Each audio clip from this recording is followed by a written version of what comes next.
السلام عليكم ورحمة الله وبركاته. أصحابتك وحنا جنال كمر كلا سود وهذا أدي هذا ومهتسنتهين ما أنت وأربعة وأنا لحي لباتن كبيش السدادات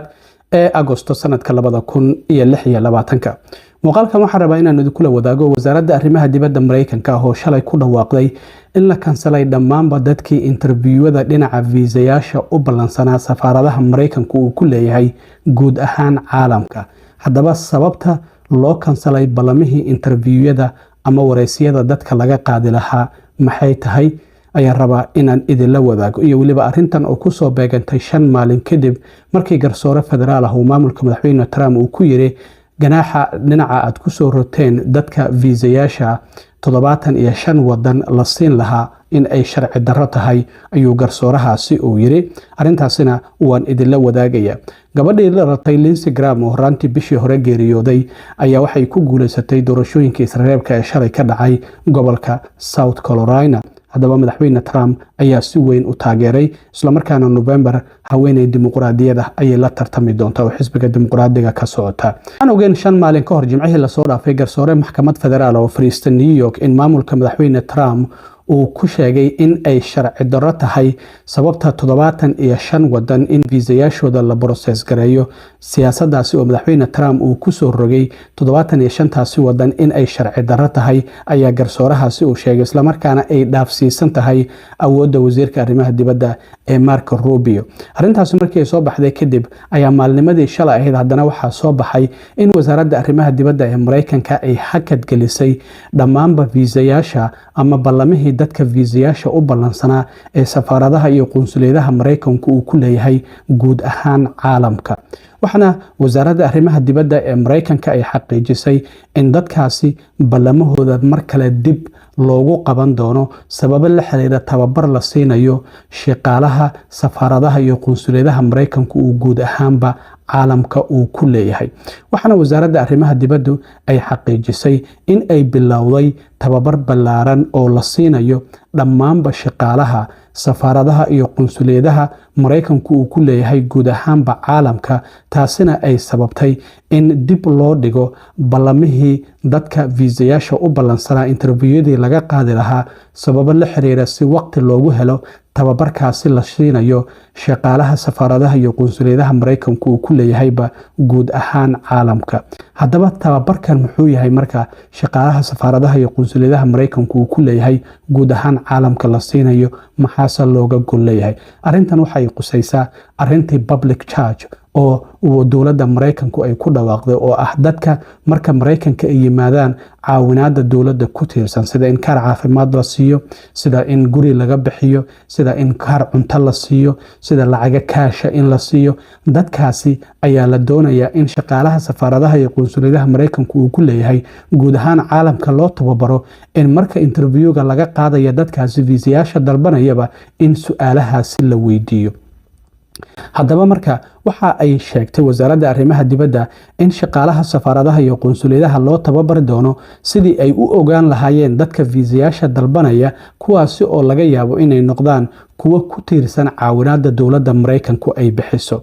waxaana ay sheegtay dawladda Mareykanku in caawinaadaasi ay tahay mid qaas u ah dadka Mareykanka ah ee u qalma ee u baahan marka qofka marka interviewga la weydiinayo dadka qaxootiyada iyagu kuma jiraan qaxootiyadu marka ay Mareykanka yimaadaan waxay xaq u leeyihiin 3 ilaa 6 bilood ilaa iyo sanadba iska dheh in dadkaasi dawladdu ay caawiso ilaa iyo ay ka helayaan dukumeentiyadooda dhinaca sharciga ama kaar shaqo ama green cardkooda amaba sidoo kalena waraaqa ay ku shaqaystaan in isla markaana dadkaasi lugahooda ay isku taagaan markaasina ay shaqo helaan oo qofkaasi dawladda uu ka maarmi karo laakiin dadka viisayaasha ku imaanaya waa arintan marka hadda dhammaanba marka ballamihii dhinaca viisayaasha sababta loo joojiyay waxay tahay in shaqaalaha safaaradaha Mareykanka iyo qunsuliyadaha loo tababaro in marka interviewga ay qofka ka qaadayaan ay su'aashaasi weydiiyaan oo la yiraahdo marka aad Mareykan tagto dawladda caawinaad ma weydiisanaysaa haddii aad tiraahdo reject ayaa indhaha laga gelinaya kadibna gurigaada ayaad aadaysaa marka dadka interviewada mari doono arintan ka digtoonaada markii su'aashaasi lagu weydiiyo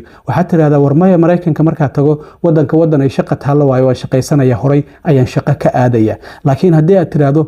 dawladda ayaan caawinaad weydiisanaya arintaasi waxay noqonaysaa in diidmo horay laga siiyo haddaba marka emailka loo dirayay dadka ballamaha lahaa sidan ayuu u qornaa mid kamid ah Soomaalidii loo diray emailkan ayaa ila wadaagay magaciisu kuma qorno marka sidaa darteed shaashada ayaan idiin soo saarayaa qof kasta uu arki karaa marka qofka soo codsadaha ayaa lagu bilaabay waxaa la yidhi ballantaadii dhinaca immigrant visa oo 28 bishan waa u ballansanayd qofkan ballan wuxuu lahaa 28 bishan has been rescheduled waxaa la yidhi dib u habeyn ayaa lagu sameeyay ama ballan kale ayaa lagu qaban doonaa marka waxaad heli doontaa la yidhi email oo kuu sheegaya waqtiga ballantaada cusub taariikhda iyo weliba waqtiga sidaas darteed ha imaanin qunsuliyadda ilaa iyo amar dambe ballantaadiina dib ayaa mar kale lagugu qaban doona marka qaabka emailkan sidan u qoran ayaa dadka gabi ahaanba loo dirayay qof kasta oo ballan lahaa bishan amaba sidoo kale kulay trainingku inta uu qaadanayo lama oga markaas kadib qofka marka shaqaalaha trainingka loo dhameeyo safaaradaha iyo qunsuliyadaha markaas kadib email kale ayaa dadkii ballamaha lahaa dib loogu soo diri doonaa waxaana loo sheegi doonaa xilliga ballantoodii dib loo qabtay marka waxaa la leeyahay looma baahno inaad la soo xiriirto xarunta qunsuliyadda ilaa iyo amar dambe amaba emailkaasi uu kusoo gaarayo oo tallaabooyinkaasi kale lagu tilmaamayo marka waa idinka raaligelinaynaa si hordhaca haddii arintaasi wax caqabada idinku sababtay marka immigrant visa unit oo US consulate oo Bombay ayaa qofkan uu ballanta ku lahaa wadalkaasi India marka meel kasta oo ballan ku lahayd haddii ay tahay wadan Afrikaana ama Asia ama Europe ama Australia waxa ay tahay in emailkaasi qof kasta loo dirayay loona sheegayay in ballantiisii la kansalay isla markaana ballan kale dib loogu soo qaban doono sababo la xiriira tababarkaasi shaqaalaha safaaradaha iyo qunsuliyadaha la siinayo arintaasi haddii intaasi aan ka gudbo waxaa doorashooyinkii xilliga dhexe ee Mareykanka ka harsan wax ku dhawaad 70 maalmood 2 bilood iyo bar wax ka yar marka sidaas darteed doorashooyinkii Israa'iilka ee ugu dambeeyay ayaa qaar ka mid ah gobolada Mareykanka ka dhacaya South Carolina shalay waxa ka dhacday doorasho Israa'iil oo aqalka sanadka gabadhii la dhalatay Lindsey Graham oo horaantii bishii hore si lama filaan ah u geeriyooday kadib markii wadnaha uu dhiig uga furmay ayaa waxa ay doorasho Israa'iil la gashay Ralph Norman oo isaguna kursigaasi kula tartamayay waxaan ognahay Lindsey Graham markii uu dhintay kadib madaxweyne Trump in gabadha kaliya ee la dhalatay Darling Graham uu taageeray in inta ka harsan waqtigiisii aqalka sanadka oo muddo 3 bilood ah in iyada loo magacaabo si ay booskiisa u buuxiso gudoomiyaha gobolka South Carolina waa kii u magacaabay isla markaana la dhaariyay haddana waqtigaasi ayay ku jirtaa marka November waxa ay doonaysaa 6 sano oo cusub in la doorto maxaa yeelay Lindsey Graham ka hor inta uusan dhiman ayaa doorashada Israa'iilka uu ku guuleystay marka waxaa jirtay dood 2 toddobaad ka hor musharaxiinta kursigan ku tartamaysa loo qabtay su'aal la weydiiyay marka gabadha la dhalatay Lindsey Graham ee la yiraahdo Darling Graham ayaa dadku ay si weyn ula yaabeen qaabka ay uga jawaabtay waxaa la weydiiyay Taiwan iyo waliba badda koonfurta China Mareykanka ammaankiisa qatar miyay arintaasi ku tahay haddii ay ku tahayna qaabkee ayay ugu tahay marka su'aashaasi qaab ay uga jawaabtay ayay garanaysaa maxaa yeelay haweeneydan horey xil dawladeed ma aysan u soo qaban siyaasadana waxba kama taqaano markaas kadib waxay tiri arintaasi wax weyn kama ogi laakiin militarigeena waan taageersanahay. Are Taiwan and the South China Sea national security issues for the United States, and if so, why or how? I'm just going to be honest here. I'm not on national security. I'm not that informed on national security, but I do support the military. I'm not a polished politician up here. National security is not my thing. Not my area of expertise, but I do support the military. madaxweyne Trumpna hadalkeeda waa uu ku taageeray wuxuu yiri haddii militariga taageersan tahay waxa kale macna ma sameynayso marka arintaasi darteed waxa ay noqotay in la ogaado haweeneydan in aysan siyaasadda wax weyn aysan ka ogeyn saas ay tahay laakiin Trump waa uu taageeray waxayna ay shalay ku soo baxday doorashadii dhacday 53.4% halka Ralph Norman uu helay 46.6% waxaana November ay Darling Graham ay la tartami doontaa Annie Andrews oo xisbiga dimuqraadiga u sharaxay marka kursigaasi kuraasta ay dimuqraadiyiintu ay doonayaan in ay ku guuleystaan haddii ay doonayaan in aqlabiyadda aqalka sanadka ay soo ceshtaan ayaa qayb ay ka tahay marka waan arki doonaa November haddii Darling Graham ay soo baxdo iyo haddii